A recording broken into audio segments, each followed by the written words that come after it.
So for this, you'll just look at me As if I'm feeling very comfortable. Yes. Very casual. Very casual. Yeah. How's my hair? I should have asked her. Here, we're going to test the audio real quick. Okay, testing. Yep, or speed. Awesome. So, what advice would you give your younger self? I would say pay a lot of attention to the people who encourage you and pay comparatively less attention to the people who discourage you. Just staying challenged. It's staying like motivated and like keeping yourself, it's like, you know, full thing, mind, body, and soul. When I was young, I thought you get out of school and you get a job and you know it all. And what I've learned 30 years later is you are never done learning. You can learn from everyone and from every experience. First off, if you can, you should get lucky. What advice would I give my younger self? Maybe not to have gotten that one haircut that I did. Not put so much pressure on myself. You know, I'll answer it better.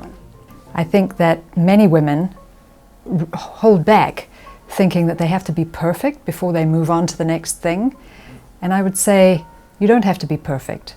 Be great, be your best, but you don't have to be perfect. I put so much pressure on curating what perfect looked like, and it bogged me down, and I was unable, and I was completely paralyzed to try to figure out, you know, what real meant to me. I think when you're younger, you're so afraid of making mistakes and looking stupid or looking juvenile or looking unsure. Confidence is the most important thing, I think, in business and in life. You have to stand in that power, and especially as a woman.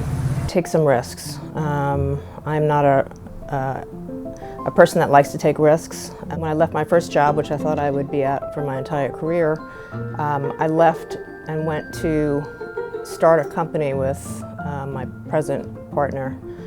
And I think, you know, it's kind of shocking to me that I actually did that. I must have not really understood what the risks were. Have courage.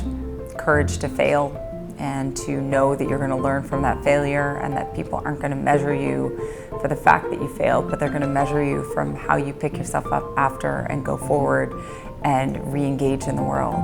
For a blue-collar kid from Medford, Massachusetts, that bartended all the way through Northeastern, who always dreamed about owning their own business and never let that thought leave my mind for 5 seconds. That's how you become successful. You take action. Action, action, action. Fast forward 24 years later, you know, we're an international business. We have, you know, 45 people that work for us. We manage billions of dollars.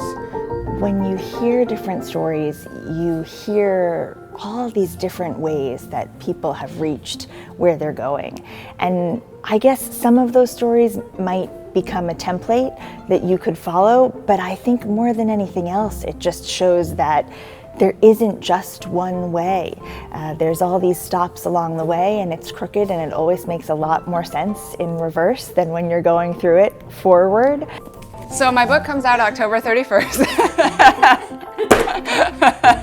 and yes, shameless promotion, but this book was, for me, like one of those things where I wanted to share all the good, like there's this mini life story that I've had, and not just sharing the good, but also the struggles and how it got to this point where I'm able to genuinely and honestly do what my career and what my job is, which is cooking. When I think about the opportunities that women have today, even versus 10 years ago, when I think in our own field of biotechnology, it's incredible to see so many more women CEOs, women in venture capital.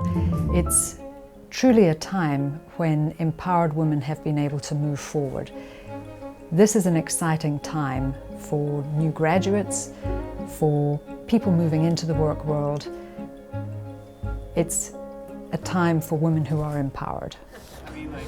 Oh yeah, and I approve this message.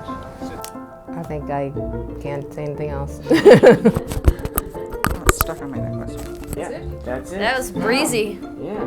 Amazingly efficient. Hey, ladies, we get things done around here. I am encouraging my girls to take, you know, their lane, to feel good and proud about what they're choosing to do.